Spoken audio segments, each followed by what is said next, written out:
Welcome back, one and all, to Teal Mask mandatory battles only, and happy Thanksgiving. Usual setups. I EV trained Prinplup to have max HP and physical defense in order to help us handle his Poliwhirl. This is our setup on our team. We actually need to change the item on Porky real quick, because that strat doesn't work. We are instead reliant on a different strategy, so I might as well just change the held item here. We have the boost on the... What can I even give Porky, really? I guess Focus Fan decreases the RNG required. No, wait, it was Quick Claw that has the better RNG protection. So I'm going to explain how this battle works. Yama is kind of a non-issue. On the note, our Crocodile with the max special attack and speed EVs, we're going to want to respect that, so I'm going to, at a later point, have to farm Mochi. I'm going to do some shiny hunting with the events coming up first, but after that, it's Mochi time. The slow Mochi time, because we still can't unlock the ability to sprint, hence we, again, can't get the shiny Munchlax. You know, it's actually a really good chance for soft locked, because I didn't account for this when I was choosing Prinplup, because I wanted Prinplup to have good counters to Ogerpon's Fire Mask, but see, the thing is, Prinplup becomes Napoleon at 36. Grottle becomes Torterra at only level 32. In addition to this fact, I was trying to thought. It'll come to be. Just give me a second here. Grottle becomes Torterra at level 32. In addition to this fact, well, no, that's the main reason. Oh yeah, Ogerpon's only level 20, so even though its masks can be dangerous and it's got a high base stat total, it's still not a major problem. So we're just going to Sunny Day in the Flamethrower, and that's it flinches us or something, which, you know, is a legitimate risk. Yama can't kill us before we kill it. And then we just switch into our Porky, as R gets to actually help from recovery, not that it really matters.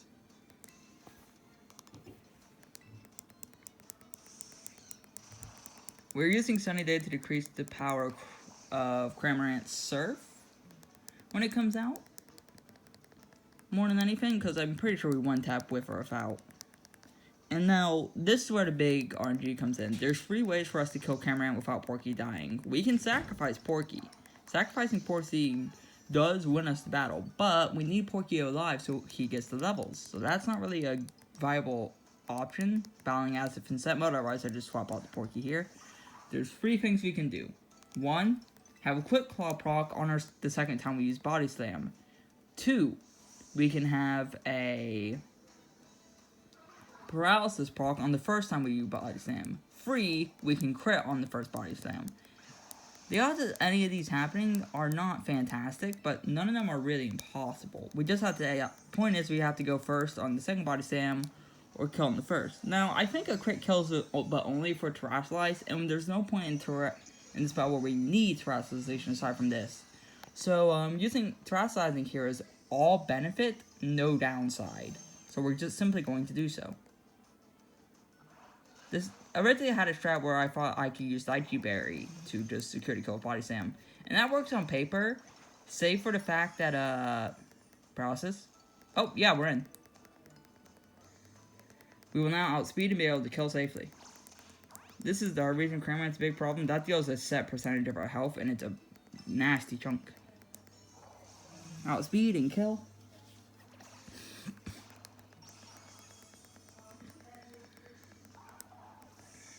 And this is where Prinplup is going to carry us to victory from here.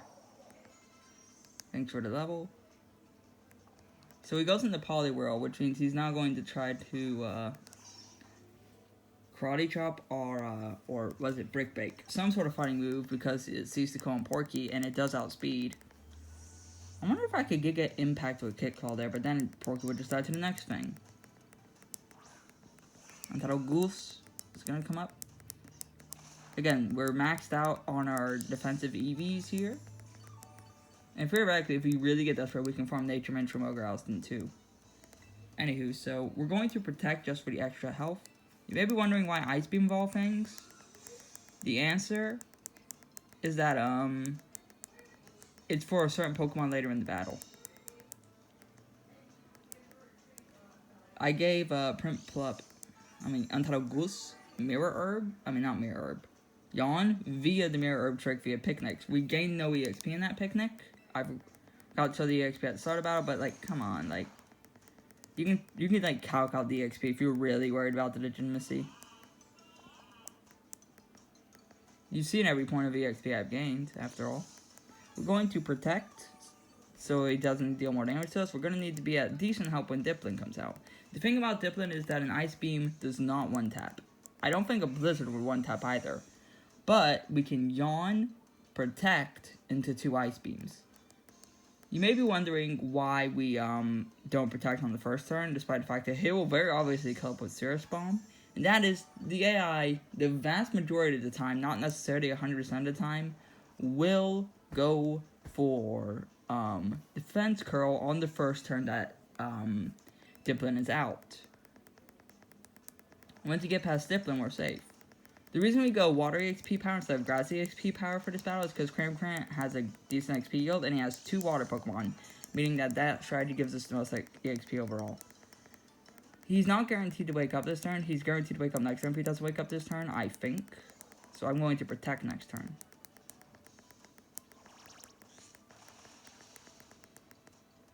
Is he guaranteed to wake up here? I'm pretty sure he is. Or was it that he can sleep for 1 more turn? Damn, I can't really remember. I'm not going to risk it. Worst case scenario is that I just, like, waste one of my Protect PPs and that's it. This does mean there's a little bit of luck on Dippin as well, as it does mean it can wake up early and just kill us. But what can you do? Aside from Prey, this is Defense Curl again, which it does seem to favor Defense Curl a lot, and I'm not fully sure why. This is very much the Haze issue from the Poliwhirl battle earlier in the series all over again. No idea what causes it. Don't particularly care.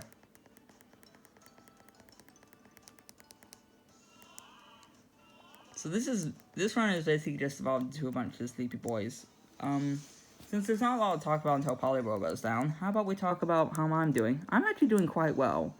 I'm going to be a bit overwhelmed the next couple weeks, so don't expect many Teal Mask battles videos, or videos in general. I did my first edited video on why Ogrehouse in his peak side mode a little bit ago. You can watch that if you wish.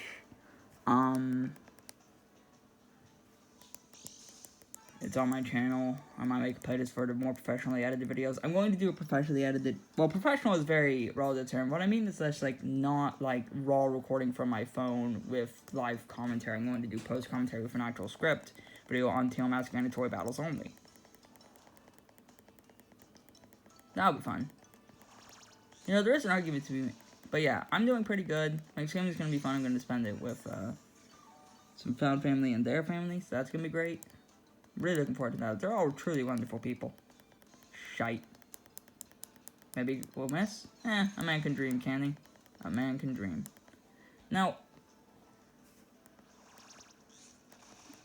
knock on wood, but I've never seen Dippin use Syrup Bomb the first turn it's out, but that does not necessarily mean it is impossible for Dippin to use Syrup Bomb. I'm going to knock on wood one more time.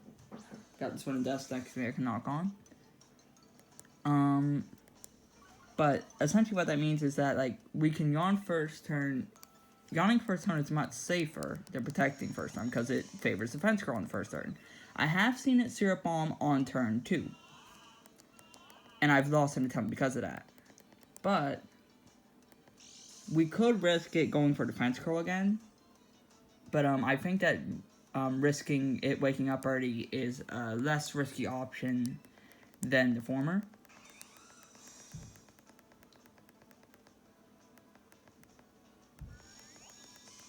Maybe not.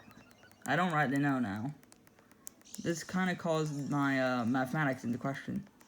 So we just go 2 Ice Beams and we pray to Jesus. So yeah, I'm doing pretty good, but I work functionally continuously, and I'm gonna start driving by myself soon until the 13th of December when I get a single day off. The 2 days I have off, I'm doing admittedly pretty stressful things, so it's gonna be a pretty difficult 2 weeks for me.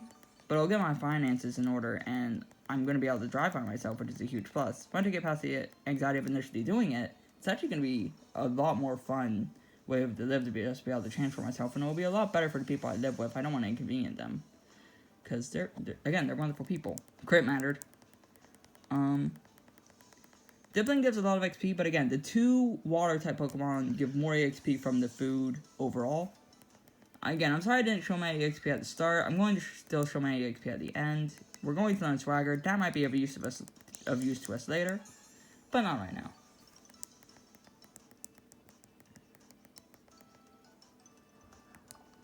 Now, Gligar is going to come out, and Gligar, in terms of DPS, is not all that dangerous.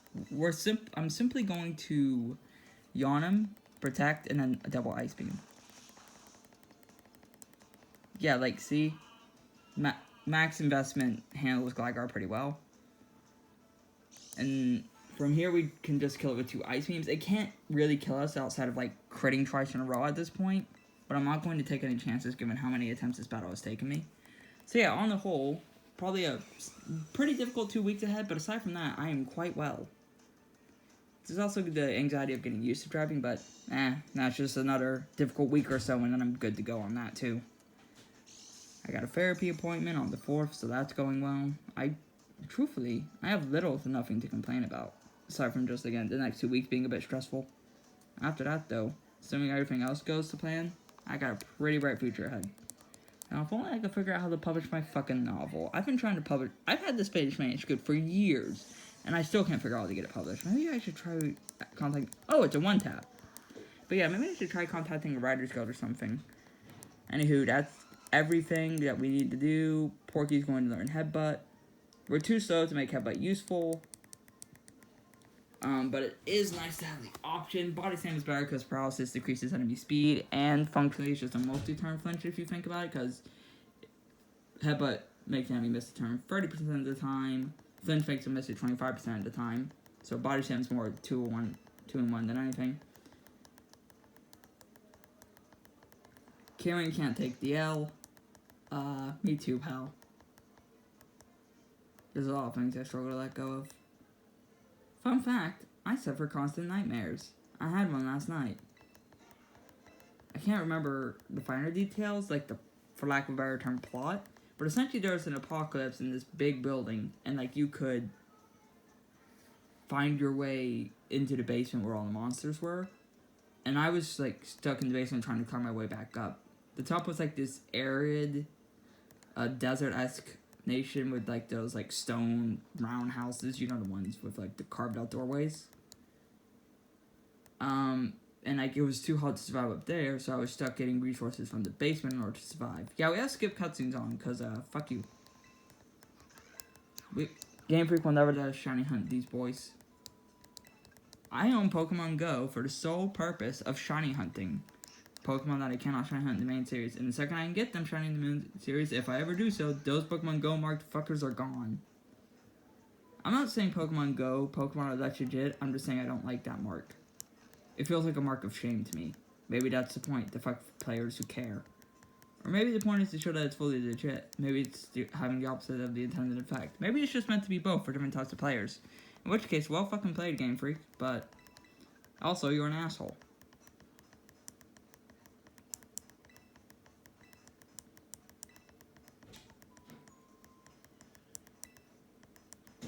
Anywho, I've been yapping long enough. Let's take a look at our party after this battle. It's worth noting that, as you can see in the scene, that random rain can happen. If random rain happens in this battle, and since you can't override overworld over a sunny day, you lose.